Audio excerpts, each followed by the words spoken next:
भारताच्या इतिहासामध्ये मागच्या 75 वर्षामध्ये कधीही न घडलेली निवडणूक सध्या आपल्याला पाहायला मिळते आहे।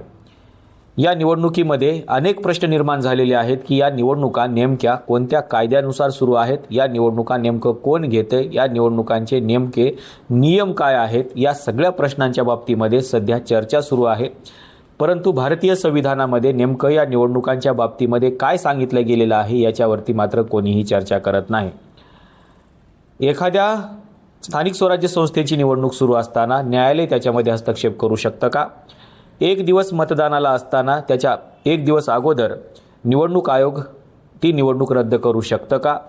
किंवा एखादं सरकार अशा प्रकारच्या निवडणुकांना स्थगिती देऊ शकतं का? असे अनेक प्रश्न आपल्या समोर आहेत आणि या अनुषंगाने नेमकं भारतीय संविधानामध्ये काय म्हटलेलं आहे याची मात्र चर्चा कोणीही करत नाही। भारतीय संविधानामधल्या कलम 243 ओचा उल्लेख काल ॲडव्होकेट बाळासाहेब आंबेडकरांनी केला। संविधानातलं कलम आर्टिकल 243 ओ ए प्रमाणे म्हणजे 1 प्रमाणे कुठल्याही कोर्टाला हस्तक्षेप करता येत नाही जोपर्यंत इलेक्शन प्रक्रिया पूर्ण होत नाही तोपर्यंत। या अनुषंगाने भारतीय संविधानामध्ये काय आहे याची ज्यावेळेस आपण तपासणी करतो त्यावेळेस आपल्याला असं दिसतं की भारतीय संविधानामध्ये कुठल्याही स्थानिक स्वराज्य संस्थांच्या निवडणुका सुरळीत पार पाडता याव्यात, त्या निरपेक्ष व्हाव्यात आणि त्या वेळेवर व्हाव्यात म्हणून भारतीय संविधानामध्ये काही तरतुदी करण्यात आलेल्या आहेत। आणि निवडणूक आयोगाला इथे एवढं शक्तिशाली बनवलेलं आहे की निवडणूक आयोग कुठल्याही न्यायालयाचं देखील ऐकू शकत नाही किंवा कुठल्याही न्यायालयाने याच्यामध्ये हस्तक्षेप करण्याची देखील आवश्यकता नाही। भारतीय संविधानाच्या कलम 243 ओचं जर शीर्षक आपण बघितलं तर ते शीर्षकच असं आहे, निवडणुकी संबंधीच्या बाबीमध्ये न्यायालयांना हस्तक्षेप करण्यास रोध, म्हणजे निवडणुकांच्या संदर्भामध्ये न्यायालय हस्तक्षेप करू शकत नाही असा या कलमाचा स्पष्ट अर्थ आहे। याच्यामध्ये प्रामुख्याने 3 बाबी आहेत। पहिली गोष्ट म्हणजे पंचायतीच्या निवडणुकीशी संबंधित कोणत्याही कायद्याच्या वैधतेला आव्हान देता येत नाही। दुसरी तरतूद आहे पंचायतीच्या निवडणुकींच्या जागांचे वाटप किंवा जागा भरणे यासंबंधी न्यायालयामध्ये याचिका दाखल करता येत नाही। आणि निवडणुकीशी संबंधित वाद फक्त अशा प्राधिकरणाद्वारे किंवा पद्धतीने उपस्थित केले जाऊ शकतात जे राज्य विधिमंडळाने प्रदान केले असेल। ह्या 3च गोष्टी या कलम 243 ओ मध्ये आहेत। आता याच्यामध्ये न्यायालय हस्तक्षेप करू शकतं का? तर याचं शीर्षकच असं आहे की न्यायालय याच्यामध्ये हस्तक्षेप करू शकत नाही। न्यायालयामध्ये तुम्हाला एखादी याचिका दाखल करता येऊ शकते का? तर त्याचा अर्थ असा आहे की निवडणुका सुरू असताना याच्या प्रकारच्या याचिका दाखल करता येत नाहीत। तिसरी गोष्ट याच्यामध्ये अशी म्हटलेली आहे की जे काही पंचायत समित्या आहेत किंवा जे काही स्थानिक स्वराज्य संस्था आहेत या स्थानिक स्वराज्य संस्थांच्या जागा वाटपाच्या संदर्भामध्ये देखील आपल्याला न्यायालयामध्ये एखादी याचिका दाखल करता येऊ शकत नाही। अर्थातच या निवडणुका सुरळीत आणि वेळेवर पार पाडता याव्यात या अनुषंगाने या सगळ्या तरतुदी करण्यात आलेल्या आहेत। भारतीय संविधान काय म्हणतं आहे याच्यावरती मात्र याची चर्चा आपण करत नाही। आपली चर्चा याच्यावरती सुरू आहे की सुप्रीम कोर्टाने काय म्हटलं, निवडणूक आयोग काय म्हणतं आहे, राज्य सरकारने कोणता कायदा लागू केलेला आहे याच्यावरतीच आपली चर्चा सुरू आहे। पण नेमकं भारतीय संविधानामध्ये या अनुषंगाने कोणत्या तरतुदी करण्यात आलेल्या आहेत याची मात्र चर्चा आपण करत नाही।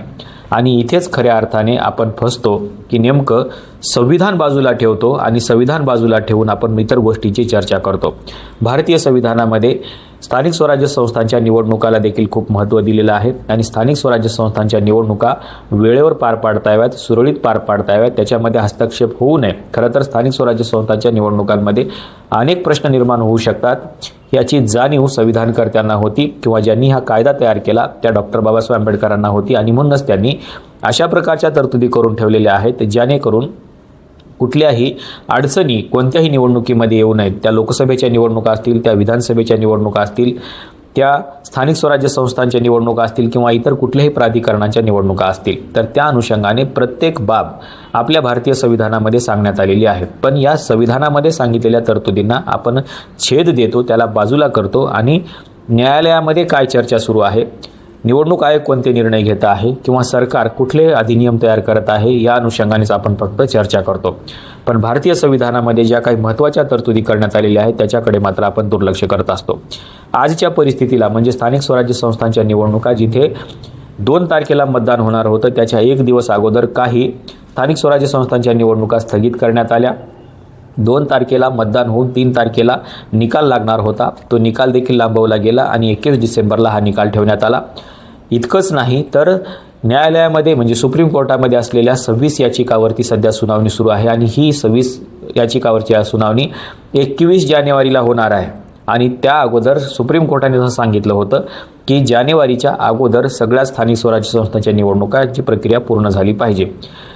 निवडणुकांची प्रक्रिया पूर्ण झाल्यानंतर 21 जानेवारीला हा निकाल येणार आहे. म्हणजे नेमका काय गोंधळ आहे हे आपल्या लक्षात येऊ शकतो.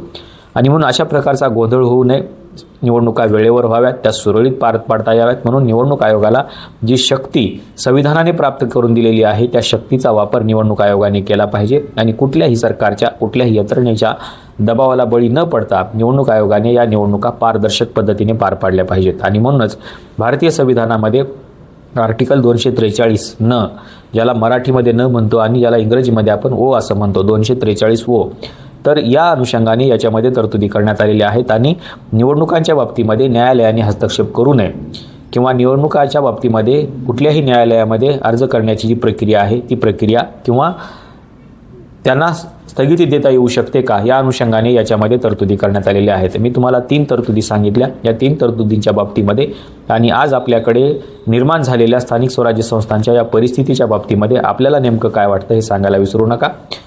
भारतीय संविधानाला बाजूला ठेवून इतर ज्या काही गोष्टी आहेत त्या केल्या जात आहेत का, आणि भारतीय संविधानामध्ये नेमकं काय सांगितलेलं आहे याला दुर्लक्षित केलं जात आहे का, आपल्याला नेमकं काय वाटतं हे सांगायला विसरू नका. आजच्या व्हिडिओमध्ये आपण इथेच थांबूया. धन्यवाद.